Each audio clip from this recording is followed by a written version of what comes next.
Assalamualaikum warahmatullahi wabarakatuh. Perkenalkan, nama saya Ali Busayu dari kelas 11/4 absen 1 akan menceritakan biografi tentang Sultan Ba'abullah dan perjuangannya melawan Portugis.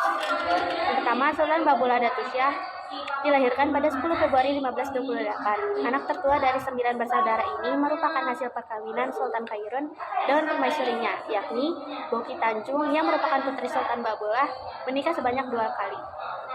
Pertama, Sultan Ba'abullah menikah dengan Bega, yang merupakan putri seorang bangsawan dari Sulawesi Selatan. Kemudian, pada tahun 1571, Sultan Ba'abullah menikah untuk kedua kalinya dengan adik Sultan Iskandar Sani dari Tidore. Sultan Ba'abullah dikaruniai 5 orang anak yang terdiri atas 2 putra dan 3 putri. Putra Sultan Ba'abullah bernama Mandarsya dan adiknya Saidi yang kelak akan menjadi penerus tahta Sultan Ba'abullah. Sementara itu, ketiga putrinya yakni Ainal Jarin menikah dengan Sultan Kodraki dari Jayolo, Bokiram dan Gagalo menikah dengan Sultan Tidore, dan yang paling bungsu yang kurang jelas namanya menikah dengan Sangaji Mut. Pertua Sultan Aludin I dari Bakukan, yaitu Boki Tanjung.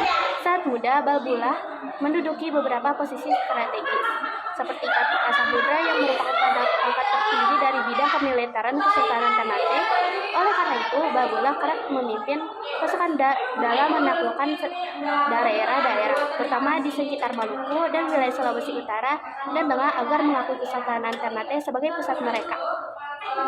Mengulik personal Ba'abullah, dalam beberapa catatan sumber disebutkan bahwa Ba'abullah memiliki gelar sang penakluk. Ia adalah putra kesayangan dan keutamaan Sultan Khairun. Walaupun Khairun memiliki putra lain seperti Tolisuki, Sadek, dan Kapati, sejak muda ia telah dilatih secara militer dan Salakan Sula dan Ambon, yang keduanya merupakan panglima militer dari kerajaan Ternate. Ia dijuluki Kaicil Baru. Oleh karena ia adalah putra sulung dari Sultan Ternate, ia dididik secara privat oleh Kesultanan Ternate.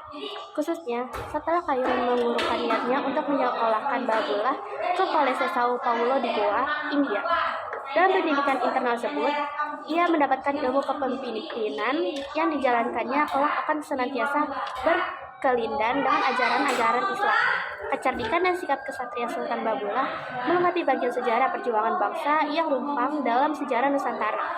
Latar belakang dari konteks zaman yang ada perlu ditelusuri, dan arti bagaimana kemunculan sang kesatria dari timur Indonesia ini dalam struktur Kesultanan Ternate. Ba'abullah dibesarkan dalam lingkungan kedaton, dengan penuh nilai luhur yang perlu diinternalisasikan ke dalam dirinya melalui pendidikan langsung dari contoh yang diberikan keluarga besar Kesultanan Ternate.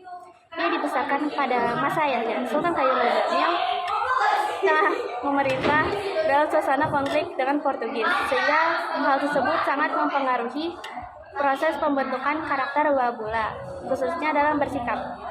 Dalam semangat zaman itulah Ba'abullah tumbuh dan berkembang, sehingga menjadi seorang pemimpin yang berkontribusi besar pada terjaganya halwa Kesultanan Ternate. Dan ada perjuangan Sultan Ba'abullah dalam mengusir Portugis dari Nusantara.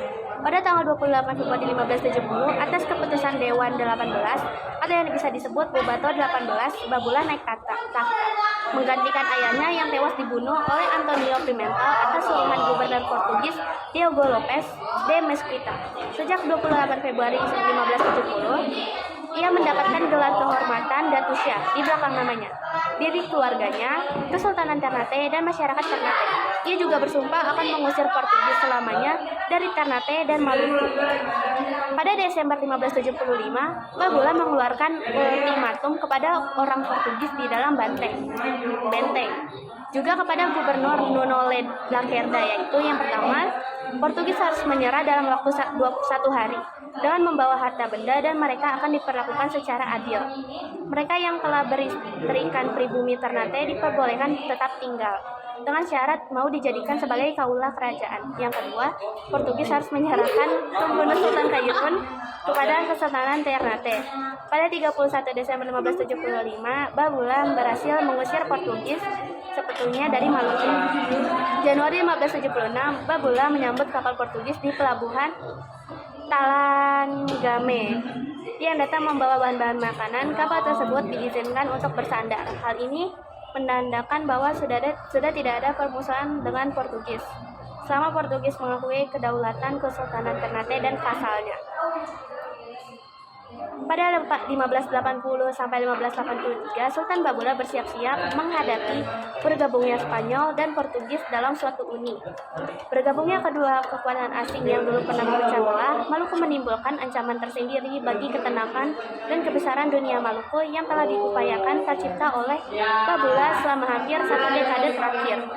Sultan Babula masih sempat memberikan perlawanan terhadap gubernur-gubernur Spanyol di Manila, Filipina. Antara lain Juan de Morones, Don Gomez Perez das Marinas, dan Gonzalo Ronquillo. 25 Mei 1583, Sultan Babula wafat di usia 55 tahun, digantikan oleh anaknya yang bernama Saiduddin Barakati, yang kemudian dikenal dengan nama Sultan Saidi. Sekian dari saya, kurang lebihnya mohon maaf. Wassalamualaikum warahmatullahi wabarakatuh.